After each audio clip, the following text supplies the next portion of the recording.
Okay guys, hari ni ada banyak projek nak kena siapkan, okay, untuk CDI siap mapping. Yang ni PNP dash, okay. Dah ada mapping timing kuda, mapping letup exhaust berapi, okay.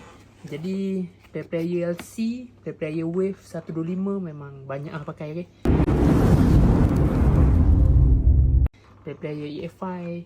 Jadi pakai CDI Rozi ni banyak lah dia punya kelebihan dia, okay. Kita boleh tukar mod bila-bila masa. Okay, macam contoh ni kan, ada butang mod. Nak tukar mod bila-bila masa, tekan je.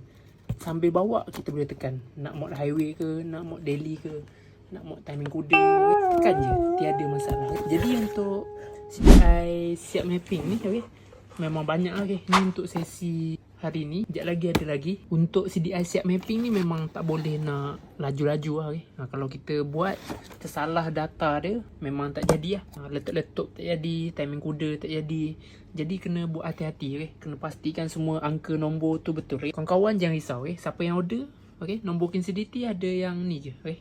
0189017832. Siapa yang order dekat nombor tu, okay, jangan risau. Siap mapping, KIN-CDT akan beritahu kawan-kawan, okay. KIN-CDT akan bagi tahu kawan-kawan dan KIN-CDT akan bagi nombor tracking lah kalau dah post. Tahu kawan-kawan jangan risau, okay. Jadi KIN-CDT akan mappingkan satu-satu secara hati-hati, okay.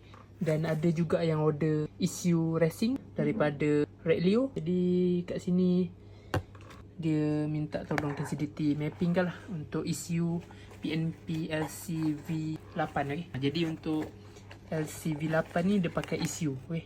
Kalau LCV1, V2, V3, V4, V5, V6, V7 masih pakai CDI lah, macam ni, okay.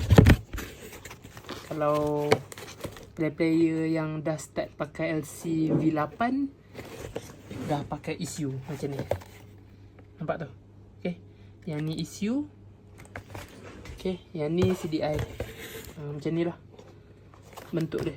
Jadi kepada kawan-kawan yang berminat untuk order CDI siap mapping full set, kalau nak order nanti bagi tahu jenis model motor kawan-kawan. Kalau ada, KIN-CDT akan bagi senarai lah fungsi-fungsi mod daripada nombor 1, 2, 3 sampai 8. Okey, kepada kawan-kawan yang order siap mapping, KIN-CDT akan terus postkan lah. Jadi nanti KIN-CDT akan bagi tahu. Sebelum post jangan risau, KIN-CDT akan mapping hati-hati sebelum postkan. Jadi jika berminat untuk order, kawan-kawan boleh WhatsApp nombor KIN-CDT di bawah. Terima kasih support.